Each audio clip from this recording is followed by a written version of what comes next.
যে নারীর যেটা অবস্থা, এতটাই দুরবস্থা যে রাস্তা দিয়ে চলতে গেলে আমাদের পুরুষের ইমানটা যেন একেবারে চলে যেতে চলেছে। ভাই, বাস্তব না অবাস্তব? হেরা না? একটু বলবেন।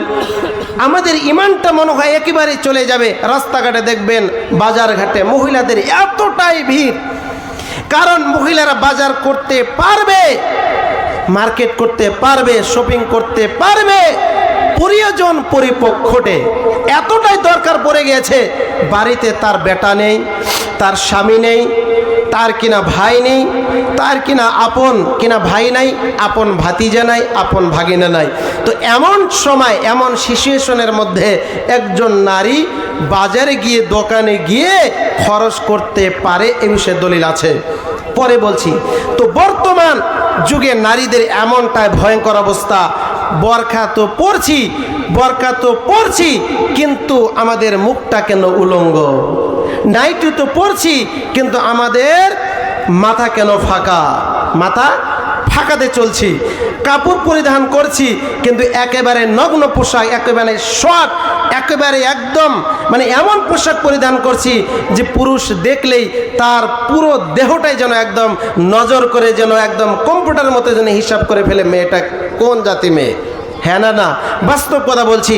মা খালারা, আপনাদেরকে অনুরোধ করব, আপনারা ঘরের জিনিস, কারণ জাহিলিয়াতের যুগের মতো, বর্বরতার যুগে মহিলারা বেশ্যার মতো দলে দলে রাস্তা দিয়ে কিলকিল কিলকিল করে বাজারে তারা আড্ডা দিত। তারা চুলের খোপা বেঁধে, মাথায় কোনো কাপড় পরিধান করতো না, নগ্ন পোশাক পরে রাস্তা দিয়ে ঘুরে বেড়াতো। এটা বর্বরতার এবং জাহিলিয়াতের যুগের কথা। মা খালারা, আপনাদের এমন একটি সময় ছিল জাহিলিয়াতের এবং বর্বরতার যুগে, আপনাদের কোনো মান সম্মান ছিল না, আপনাদেরকে কোনো সম্মান ছিল না, আপনাদের সয় সম্পত্তি গ্রাস করে নেওয়া হতো। ছোট্ট শিশু, কন্যা শিশু কোনো কাফেরের ঘরে, বেঈমানের ঘরে জন্ম নিত, তাহলে সেই 6 বছরের শিশুকে মাটিতেই দাফন করে দেওয়া হতো, পুঁতে দেওয়া হতো। তার একখানা ঝলক আল্লাহ সুবহানাহু ওয়া তাআলা কোরআন কারীমের মধ্যে তুলে ধরেছেন। বিসমিল্লাহির রহমানির রহিম। وَإِذَا بُشِّرَ أَحَدُهُم بِالْأُنثَى ظَلَّ وَجْهُهُ مُسْوَدًّا وَهُوَ كَظِيمٌ। আল্লাহ পাক জানিয়ে দিলেন, বর্বরতার যুগে, জাহিলিয়াতের যুগে আমাদের মা খালাদের অবস্থা এমনটাই ভয়ানক ছিল। বন্ধু আমার ভাইরা, কোন কাফেরদের ঘরে যখন কন্যা সন্তান জন্মগ্রহণ করত, জন্মগ্রহণ করার পরে তার বাবাকে যেন খুশখবরে দেওয়া হতো, সুসংবাদ দেওয়া হতো। সুসংবাদ এটাই দেওয়া হতো, ওরে আমার আব্দুল জব্বার, আব্দুল কাহার, তোমার বাড়িতে, তোমার ঘরে যেন একখানা কন্যা সন্তান জন্মগ্রহণ করেছে। এই খবরটা, এই সুসংবাদটা পাওয়ার পরে ওই কন্যার বাপ যেন সমাজের মধ্যে যেন মুখ দেখাতে পারতো না। সে মনে মনে এটাই ভাবতো, তার যেন মান সম্মান, ইজ্জত যেন মিশিয়ে গিয়েছে, তার যেন মান সম্মান হারিয়ে ফেলেছে, তার যেন মান সম্মান আর যেন সমাজের মধ্যে রইল না, তার জন্য নাক কাটা গিয়েছে। এবার আল্লাহ তাবারাক ওয়া তাআলা জানিয়ে দিলেন, ওয়াইদা বুশিরা আহাদুহুম বিল উনসা, কোন পুরুষের ঘরে, ফ্যামিলিতে কন্যা সন্তানের খুশখবরে দেওয়া হতো, সঙ্গে সঙ্গে যেন তাদের চেহারাগুলি যেন কালো কুচ্ছিত হয়ে যেত। মা আমার বোনেরা, ইতিহাস বলতে গেলে অনেক লম্বা হয়ে যাবে, দীর্ঘ হয়ে যাবে। আমি স্বল্প সময়ের ভিতরে আপনাদেরকে বলছে, ওরে আমার মা খালারা, জাহিলিয়াতের যুগে, বর্বরতার যুগে ওই কাফের বেঈমান আপনাদেরকে যেন কন্যা সন্তানকে যেন ওই 6 বছরের শিশু, 4 বছরের শিশু মাটিতে জিন্দায় যেন দাফন করে দেওয়া হতো। বিশ্বনবী সাল্লাল্লাহু আলাইহি সাল্লাম যখন পৃথিবীর জমিনে যখন আগমন হইলেন, আগমন হওয়ার পর যুগে যুগে যুগে যেন ইসলামটি বেড়ে গেল, ইসলামের প্রতিষ্ঠান বেড়ে গেল, সাহাবীদের সংখ্যা বেড়ে গেল, মুসলিমা নারীর সংখ্যা বেড়ে গেল, ইসলাম কবুল করনেওয়ালি কবুল করনেওয়ালা বেড়ে গেল। বন্ধুমান ভাইরা, আল্লাহর নবীজি নবুয়তের পর ওই বর্বরতার যুগে আর জাহিলিয়াতের যুগে যতগুলি নিদর্শন ছিল, যতগুলি তাদের কানুন ছিল, হুকুম ছিল, আহকাম ছিল, সমস্ত আহকাম, হুকুম, কানুন, আদেশকে যেন আল্লাহর নবীজি একেবারেই যেন জমিনে মিটিয়ে দিয়েছেন। আর আল্লাহর নবীজি আর আমাদের মা খালাদেরকে, কন্যা সন্তানকে অর্থাৎ নারীদেরকে এতটাই মান সম্মানে সম্মানিত করেছেন। আল্লাহর নবীজি বলেছেন, কোন ঘরে যদি একজন এতিম মহিলা থেকে যায়, এতিম মহিলাকে, ওই এতিম নারীকে, ওই এতিম ছোট্ট বোনকে কোনো ব্যক্তি যদি তাকে লালন পালন করে, ইসলামী শিক্ষায় সুশিক্ষাতে যখন ওই মহিলাটাকে করবে, সে আমল করবে, দুনিয়া থেকে বিদায় নিবে। আল্লাহর নবীজির হাদিস শুনেলেন, জেনেলেন। আল্লাহর নবীজি বলেছেন, কোন এতিম মহিলাকে যদি পরওয়ারিশ করে, তাহলে আমি ওই এতিম মহিলাদের বাপ কিয়ামতের মাঠে ওই ব্যক্তির সঙ্গে, আমার সঙ্গে সে জান্নাতে যাবে। আরেকটি হাদিসে আছে, কোন ঘরে যদি 3খানা কন্যা সন্তান জন্মগ্রহণ করে, আল্লাহর নবীজি বলেছেন, ওই 3খানা কন্যা সন্তানকে যদি ভালোভাবে যদি আদর্শ গড়িয়ে তুলে, তাকে পর্দাশীলতা, পর্দা নাসিনা যদি বানিয়ে যেতে পারে, তাকে যদি ইসলামী সুশিক্ষা যদি করে যেতে পারে, আল্লাহর নবীজি বলেছেন, ওই ব্যক্তির সঙ্গে, ওই বাবার সঙ্গে যেন আমি যেন জান্নাতে চলে যাব। নারে তাকবীর! এই জন্য মা খালারা, আপনারা বাড়িতে থাকবেন, বাড়ি থেকে যেন বের হবেন না। আল মারআতু আওরা, মহিলারাই হচ্ছে পর্দার জেনে, তারা পর্দার মাধ্যমে থাকবে। ছোট্ট করে একটি আপনাদের সম্মুখে উদাহরণ তুলে ধরে, উদাহরণটি শুনলে আপনারা বুঝতে পারবেন। বন্ধু আমার ভাইরা, পৃথিবীর জমিনে নারীও যেমন আছে, পুরুষ যেমন আছে, নারীও যেমন আছে, পুরুষের সংখ্যাটাও তেমন আছে। এমন একটি সময় আসবে, পুরুষের সংখ্যাটা কমে যাবে, কিন্তু নারীর সংখ্যাটা যেন বেড়ে যাবে। সেটি হলো কিয়ামতের পূর্ববর্তীর সময়। কিয়ামতের আগে পুরুষের সংখ্যাটা কি হবে? কমে যাবে। কারণ পুরুষেরা কিয়ামতের আগে পৃথিবীর জমিনে অনেক যুদ্ধ হবে, জং হবে, লড়াই হবে, কাতল হবে, কেতাল হবে। তো পুরুষের সংখ্যাটা কমে যাবে আর নারীদের সংখ্যাটা বেশি বেড়ে যাবে। তো আমাদের মা খালাদেরকে একটি ছোট্ট করে উদাহরণ দেই। আপনারা এই সাইকেল দেখেছেন? সাইকেল দেখেছেন? হ্যাঁ না? সাইকেল আছে না? সাইকেল দেখেছেন? তো সাইকেলের টায়ার কতটা মোটা হয় ভাই? টায়ারের ভিতরে কি থাকে? টিউ থাকে। টিউ থাকে? হ্যাঁ না? কথা বলে না, বুঝতে পারো না তোমরা? টিউ থাকে। তো টিউ এবার টায়ারকে বলছে, টায়ার ভাই, তুই তো সারা জীবন রাজত্ব করে নিলি, তো আমাকে খালি ভিতরে থাকতে বললি, আমি কি আর বের হব না? তো টায়ার টিউকে বলছে যে, টিউ রে, তুই বের হতে গেলে কিন্তু তুই হাওয়া, তুই কি না হাওয়া। আমি যেভাবে চলছি তুই ওভাবে চলতে পারবি না। আমি যেভাবে চলছি রাস্তার মাধ্যমে, রোলার কন, বুলডোজার বলেন, কাটা বলেন, পাথর বলেন, গোবর বলেন, ইটা বলেন, গিট্টু বলেন, সব কিছু পার করে, কাদা সব কিছু পার করে আমি চলছি। কিন্তু টিউ, তুই এক সেকেন্ডও থাকতে পারবি না। টিউ এবার হার মানছে না। টায়ার, তুই তো সারা জীবন তুই কি করলি? রাজনীতি করলি, রাজ করলি, এবার আমি বেহেরে যাব, তুই একটু ভিতরে ঢোক। দেখেন, টিউ যদি বাইরে চলে আসে আর টায়ার যদি তাকে ভিতরে দেওয়া হয়, চলবে? সাইকেল চালাতে পারবেন? পারবেন ভাই? একটু হ্যাঁ না? সাইকেল কোনো মতেই চলতে পারবেন না।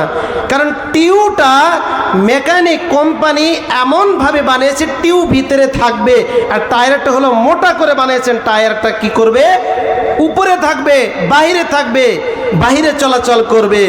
তো আমাদের মা খালাদের এমন অবস্থা হয়ে গিয়েছে যে ধরে নেন আমাদের পুরুষরা হলো টায়ার আর মহিলারা হলো টিউ।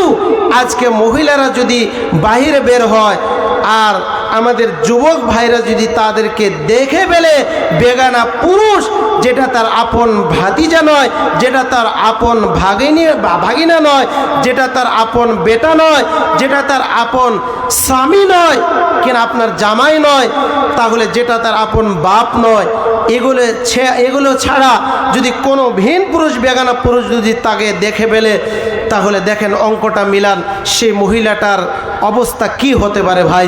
তো যেমন টিউ যদি বলে যে আমি বাহিরে আসব, টায়ার যদি বলে আমি ভিতরে থাকব, কোনোদিনের সম্ভব নয়। মহিলারা নারী জাতি, তারা ঘরে থাকবে আর পুরুষেরা থাকবে বাহিরে। পুরুষেরা খাটবে, পুরুষেরা মহিলাদের উপরে নেতৃত্ব দিবে, আর মহিলারা পুরুষদেরকে আনুগত্য করবে। এটাই আল্লাহ সুবহানাহু ওয়া তাআলা বিধান জারি করে দিয়েছেন। বন্ধু আমার ভাইরা, আল্লাহ তাবারাক ওয়া তাআলা বলছেন বিসমিল্লাহির রহমানির রহিম قل للمؤمنين يغضضن من أبصارهن قل للمؤمنات يغضضن من أبصارهن ويحفظن فروجهن ولا يبدين زينتهن। আল্লাহ তাবারাক ওয়া তাআলা নবীকে ডেকে বলছেন, হে নবী, হে তুমি বলে দাও। কে বলে দাও? লিল মুমিনাতে, মহিলা নারীগণ, মুমিনা নারীগণ, যে মহিলা ইমানদার মুমিনদার ইমান নিয়ে এসেছে তাদেরকে তুমি বলে দাও, কুল্লিল মুমিনাতি ইয়াগুযুনা মিন আবসারিহিন্না ওয়া ইয়াহফাযনা ফুরুজাহুন্না। একজন মহিলা বাড়ি থেকে যখন বের হবে, সে যেন তার দুটি চক্ষুকে যেন সংযুক্ত রাখে। শুধু তাই নয়, তারা যেন তাদের লজ্জাস্থানকে যেন হেফাজত রাখে। তারা যেন এই পৃথিবীর জমিনের রাস্তাঘাটে যেন তাদের জিনতটা, তাদের সৌন্দর্যটা তারা যেন অপর পুরুষের কাছে যেন বিক্রি করে না দেয়। বন্ধুরে, ভাইজান আমার, ওয়ালা ইবদিনা জিনাতাহুন্না, আল্লাহ তাবারাক ওয়া তাআলা বিধান জারি করে দিলেন, হে নবী, হে আপনি বলে দেন, একজন মহিলা তার সৌন্দর্য হলো তার চেহারা। শরীর যদি ঢাকা থাকে, মাথা থেকে পা পর্যন্ত যদি ঢাকা থাকে, কিন্তু ভাইজান আমার, একজন মহিলার যদি চেহারাখানা যদি খোলা থাকে, তাহলে ওই যুবক, ওই একজন যুবক ওই মহিলাটাকে তাকাইলে, মহিলার দিকে তাকালে সে গোটা কম্পিউটারের মতো তার দেহতে কি কি আছে, তার কি কি পার্স আছে, পার্সটা কত বড়, পার্সটা কি রকমের জিনিস, মালটা কত রকমের জিনিস, ওই একজন পুরুষ ধবজ করে টটকাল করে সে যেন কম্পিউটারের মতো অঙ্ক করে যেন ফেলবে। ওই নারীটা এতটাই বেহায়া হয়ে যাবে, এতটাই জেনার মধ্যে লিপ্ত হয়ে যাবে। আল্লাহর নবীজি বলেছেন, কোন নারী জাতিকে যদি একজন পুরুষ যদি টাচ করেছে, একজন পুরুষ যদি বেগানা পুরুষ তাকে ছুঁয়ে ফেলেছে, সে যেন জেনা করেছে। বন্ধু আমার ভাইরা, এরপর সঙ্গে একখানা হাদিস আপনাদের সম্মুখে তুলে ধরে নেই যে ইসলামের মধ্যে চারখানা খলিফা আছে। চারখানা খলিফার মধ্যে চতুর্থ নম্বর খলিফা হলো হযরতে আলী মুর্তজা রাদিয়াল্লাহু তাআলা আনহু। আলী কে ছিলেন? আলীকে লাকাব দেওয়া হয়েছিল আসাদ। আসাদ মানে হলো শের, শের মানে হলো বাঘ, বাঘ মানে হলো টাইগার। বন্ধু আমার ভাইরা, ওই আলী এত বড় মুজাহিদ ছিলেন। আলী আল্লাহর নবীজির বাড়িতে যেন খাদেম হিসাবে কাজ করত। সেই আলীর সঙ্গে আল্লাহর নবীজির বেটি হযরতে ফাতেমাতুজ জোহরা রাদিয়াল্লাহু তাআলা আনহা, যিনি কোনো সাধারণ মহিলা নয়, তিনি হলেন নারী জাতির জান্নাতের মধ্যে সরদারনি হবেন, নারী জাতির সরদারনি হবেন। সে ফাতেমার সাথে আলীকে বিবাহ দেওয়া হয়েছিল। বন্ধু আমার ভাইরা, এই আলীকে আল্লাহর নবী এক সময় ডেকে বলছেন, ইয়া আলী লা তুতবিন নাজরাতান নাযরা ফাইন্নাকাল উলা ওয়া লাইসাত লাকাল আখিরা। আল্লাহর নবীজি বলছেন, ও আলী হে, তুমি রাস্তা দিয়ে চলবে, রাস্তা দিয়ে অতিবাহিত করছো, বেগানা মহিলা যদি তোমার সামনে পড়ে গিয়েছে, যেটা তোমার আপন বোন নয়, যেটা তোমার আপন মা নয়, যেটা তোমার আপন স্ত্রী নয়, যেটা তোমার আপন ভাগিনী নয়, যেটা তোমার আপন ভাতিজি নয়, যেটা তোমার আপন ফুপি নয়, যেটা তোমার আপন দাদি নয়, যেটা তোমার আপন নানি নয়, এর বাইরে যদি কোনো বেগানা মহিলা পড়ে গিয়েছে আলী রে, সঙ্গে সঙ্গে তোমার চক্ষু দুটো যেন নিচের দিকে করে নাও, কারণ ফাইনালাকাল উলা, প্রথমবারের জন্য তোমাকে মাফ করে দেওয়া হবে, ওয়ালাইসাত লাকাল আখিরা। আলী রে, প্রথমবারের জন্য তোমাকে মাফ করে দেওয়া হবে, দ্বিতীয়বার যদি তুমি ওই বেগানা মহিলার দিকে যদি তুমি একবার তাকাও, আলী রে, সঙ্গে সঙ্গে নয় আমলে তোমাকে গুনাহ যেন লিখে দেওয়া হবে।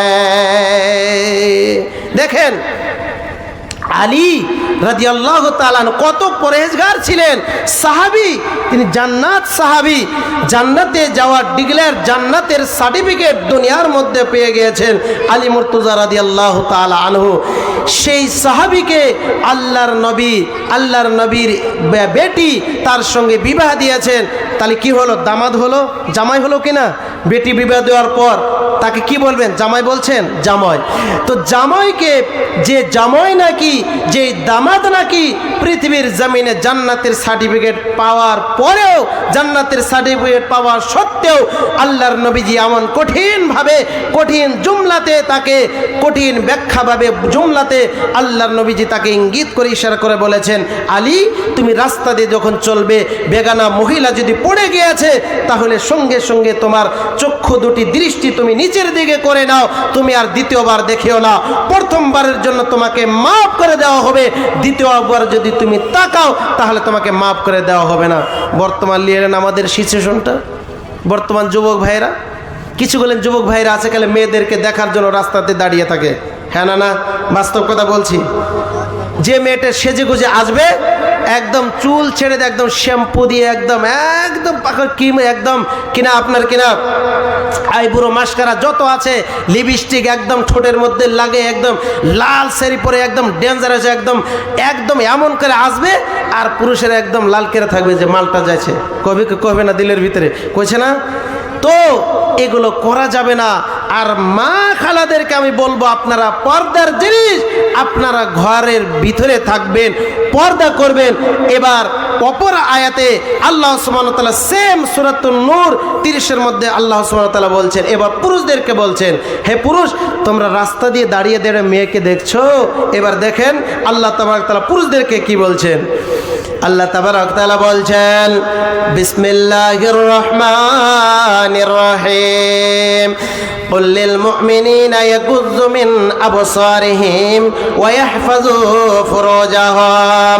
হে পৃথিবীর সম্প্রদায়রা, ওরে আমার নবী হে, আপনি বলে দেন, পৃথিবীর মানুষদেরকে বলে দেন, পুরুষ জাতিকে বলে দেন, তারা যেন বেগানা মহিলা যখন তার সামনে পড়ে গিয়েছে, তার নিকটবর্তী হয়েছে, তার সম্মুখীন হয়েছে, তারা যেন সঙ্গে সঙ্গে তারা যেন তাদের দুটি চোখে যেন সংযুক্ত করে নেয়, আর যেন লজ্জাস্থানকে যেন হেফাজত করে নেয়। আমরা শুধু ভাবি খালি মহিলাদের জন্য পর্দা এসেছে, না, পুরুষের জন্য পর্দা আছে। পুরুষেরা, এবার আপনারা পুরুষ ভাইরা ভাবছেন যে আমাদের মা খালাদেরকে খুব বলছে, না, মা খালাদেরকেও প্রসঙ্গে আপনাদেরও কথা আসছে, কারণ মা খালারাই পর্দা করবেন না, আপনাদেরও পর্দা আছে। আপনারাও মহিলাদেরকে তাকাতে পারবেন না, একজন বেগানা নারীও পুরুষদের দিকে তাকাতে পারবে না, এটা শরীয়তের বিধান। এবার আল্লাহর নবীজির হাদিস শুনেলেন। আল্লাহর নবীজি বলেছেন, হযরতে আবু হুরায়রা রাদিয়াল্লাহু তাআলা আনহু তিনি বর্ণনা করেছেন, সহিহ বুখারীর হাদিস। আল্লাহর নবীজি বলেছেন, লানা রাসূলুল্লাহ সাল্লাল্লাহু আলাইহি ওয়াসাল্লাম আর-রাজুলু ইয়ালবিসু লিবসাতাল মারআতি ওয়াল মারআতু তালবিসু লিবসাতার রাজুলি। আল্লাহর নবীজি ঘোষণা করেছেন, ওই পুরুষ, যে পুরুষ একজন মহিলার পোশাক যেন পরিধান করে, অর্থাৎ মহিলাদের বেশ ধারণ করেনেওয়ালা পুরুষ। আল্লাহর নবীজি এও কথাও বলেছেন, একজন মহিলা পুরুষের বেশ ধারিণী মহিলা, অর্থাৎ পুরুষ যেন মহিলাদের পোশাক পরিধান না করে, আর একজন মহিলা যেন পুরুষের পোশাক পরিধান না করে। দুইজনকে আল্লাহর নবীজি লানত করেছেন। কত ভয়ঙ্কর কথা! আজকে বর্তমান সিচুয়েশনে ট্রেনে বেশিরভাগ দেখবেন, এবং মার্কেটে দেখবেন, টাউনে দেখবেন, শহরে এলাকাতে দেখবেন যে একজন মহিলাকে মনে হয় সে পুরুষ দাঁড়িয়ে আছে, ছেলে মানুষ মনে হয় না। চুলটা এমন কাটিং করেছে, পুরুষের স্যুট বুট পরে আছে, পুরুষের স্যুট বুট পরে আছে, কাপড় পরিধান করেছে, তো মনে হয় যে ছেলে না মেয়ে, অঙ্ক মিলছে না ভাই। হতবাগা, অনেক কষ্ট লাগে, দুঃখ লাগে যে একজন মহিলা কেন পুরুষদের পোশাক পরিধান করবে। রাসূল করিম সাল্লাল্লাহু আলাইহি ওয়াসাল্লাম নিষেধ করেছেন, শরীয়তের একদম খেলাফ, এটা হারাম। একজন মহিলা পুরুষদের পোশাক পরিধান করতে পারে না। পুরুষদের স্যুট বুট কাপড় শার্ট ইত্যাদি যত কিছু আছে, লং প্যান্ট প্যান্ট এবং কিনা জুতো পর্যন্ত একজন মহিলা পুরুষদের পোশাক পরিধান করতে পারে না, আর একজন পুরুষও মহিলাদের পোশাক পরিধান করতে পারে না। উভয়ের জন্য আল্লাহ রাসূল সাল্লাল্লাহু আলাইহি ওয়াসাল্লাম হারাম করে দিয়েছেন।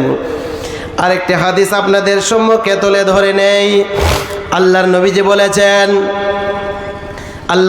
বলেছেন, একজন মহিলা একজন পুরুষের কণ্ঠস্বর নকল করতে পারবে না। একজন মহিলা যেন তার সতীত্বকে বজায় রেখে তার সৌন্দর্যকে বাড়ানোর জন্য বিউটি পার্লারে যেতে পারবে না। আপনাদের এখানে মহিলার বিউটি পার্লারে যায় গো? যায় না মনে হয়, নাকি? শহরে এলাকাতে টাউন অঞ্চলে খুব দেখা যায় বিউটি পার্লারে যে সেভ করে একদম। এই যে বিউটি পার্লার আছে, বিউটি পার্লার যায় না, কিন্তু ওই সামানগুলা কিনে। ও, বিউটি পার্লারের সামান আজকাল তো যেতে হয় না। তো অবাক লাগছে যে আজকের আমাদের মা বোনেরা বিউটি পার্লারে যেতে হয় না, বিউটি পার্লারের সামানগুলো বস্তুগুলো বাড়িতে এনে সে দিনভর সাজছে অপর পুরুষকে দেখানোর জন্য। দিনভর সাজো তোমার স্বামীকে দেখানোর জন্য। তোমার স্বামী রয়ে গেছে, তোমার স্বামীকে দেখাবে। তোমার সৌন্দর্যটা, তোমার জিনতটা অন্য পুরুষের সামনে পদার্পণ করবে না, প্রকাশ করবে না। যদি প্রকাশ করো তাহলে জেনা হয়ে যাবে, আর তোমার বাসস্থান জান্নাত নয়, জাহান্নামে তোমাকে যেতে হবে। বন্ধুবার ভাইরা, এই জন্য বলছিলাম যে একজন পুরুষ মহিলাদের পোশাক কখনো পরিধান করতে পারে না, আর একজন মহিলা পুরুষদের পোশাক পরিধান করতে পারে না। উভয়ের জন্য হারাম করে দিয়েছেন। বন্ধু আমার ভাইরা, আল্লাহ তাবারাক ওয়া তাআলা সূরাতুল আহজাবের মধ্যে বলছেন, আয়াত নম্বর 59, আল্লাহ তাবারাক ওয়া তাআলা বলছেন, ওয়াকারনা ফি বুয়ুতিকুন্না ওয়ালা তাবাররাজনা তাবাররুজাল জাহিলিয়াতিল উলা।